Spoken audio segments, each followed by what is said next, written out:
Hello friends, എല്ലാവർക്കും process രുചിക്കൂടിലേക്ക് സ്വാഗതം. ഇന്ന് ഞാൻ നിങ്ങളുമായിട്ട് ഷെയർ ചെയ്യാൻ പോകുന്നത് ചക്കയടയാണ്, ചക്കയപ്പം. അതായത് എനിക്ക് കുറച്ച് വരിക്ക ചക്കയാണ് കിട്ടിയത്. അപ്പോൾ അത് എല്ലാവരും നെയ്യിലും ശർക്കരയിലും ഒക്കെ വരട്ടിയിട്ടാണ് ചെയ്യുന്നത്. ഞാൻ അങ്ങനെയൊന്നുമല്ല, വരിക്ക ചക്ക ആയതുകൊണ്ട് തന്നെ ഞാൻ മിക്സിയിൽ അരച്ചിട്ടാണ് ചെയ്യുന്നത്. അപ്പോൾ നമുക്ക് വീഡിയോയിലേക്ക് പോയാലോ. അപ്പോൾ ഞാൻ ചക്ക മിക്സിയിൽ അരച്ചെടുത്തിട്ടുണ്ട്. വരിക്കച്ചക്ക ആയതുകൊണ്ടാണ് അരച്ചെടുത്തത്. അപ്പോൾ ചക്കയപ്പത്തിന് മെയിനായിട്ട് നമുക്ക് ചക്ക വേണം. പിന്നെ നമുക്ക് അരിപ്പൊടി, സാധാരണ ഇടിയപ്പത്തിനൊക്കെ പൊടിക്കുന്ന അരിപ്പൊടി ഞാനൊരു 300 ഗ്രാം അരിപ്പൊടി എടുത്തിട്ടുണ്ട്. പിന്നെ ഞാനൊരു ശർക്കര ഏകദേശം ഒരു 350 ഗ്രാം ശർക്കര എടുത്തിട്ടുണ്ട്. പിന്നെ ഒരു മുറി തേങ്ങ എടുത്തിട്ടുണ്ട്. പിന്നെ നമുക്ക് വാഴയില വാട്ടി ഞാൻ വെച്ചിട്ടുണ്ട്. പിന്നെ ഏലക്കായും കൂടെ വേണേ, ഏലക്കാപ്പൊടിയും കൂടെ വേണം. അപ്പോൾ ഇതെല്ലാം കൂടി നമുക്കിനി നല്ലപോലെ കുഴച്ച് ഇലയിൽ പരത്തി വയ്ക്കാം. അപ്പോൾ ഞാൻ ചക്കയും ശർക്കര തേങ്ങ എല്ലാം കൂടി നല്ലപോലെ ഞാൻ കുഴച്ച് എടുത്തിട്ടുണ്ട്. ഏലക്കായ എല്ലാം ഇട്ട് കുഴച്ചെടുത്തിട്ടുണ്ട്. ഇനി നമുക്കത് ചെറിയ ഉരുളകളാക്കി നമുക്ക് പരത്തണം. ഇലയിൽ വെച്ച് നമുക്ക് പരത്തി എടുക്കാം.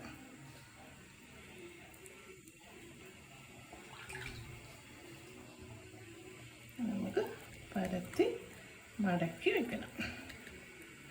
നല്ലപോലെ നൈസായിട്ട് പരത്തിയാൽ നല്ലതാണ്, കട്ടി കുറച്ച്. അങ്ങനെ നമുക്ക് ഓരോന്നും പരത്തി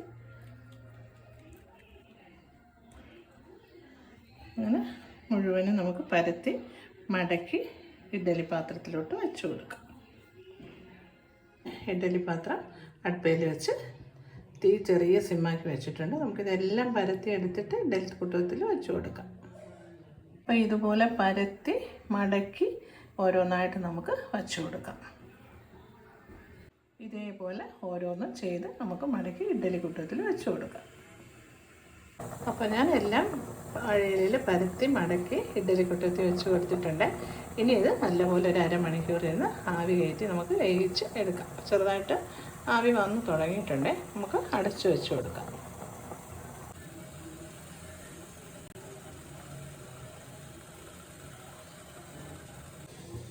ഏകദേശം വെന്ത് വന്നിട്ടുണ്ട് തോന്നണ്. കുറച്ചുകൂടെ ഇരിക്കട്ടെ. ആവി നല്ലപോലെ വന്നിട്ടുണ്ട്. അരമണിക്കൂർ ഇരിക്കണം. ചക്ക ആയതുകൊണ്ട് നല്ല വേഗമാണ്.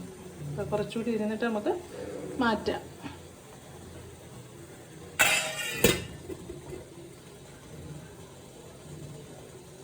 അപ്പോൾ നമ്മുടെ ചക്കയപ്പം അല്ലെങ്കിൽ ചക്ക അട ഇവിടെ റെഡി ആയിട്ടുണ്ട്.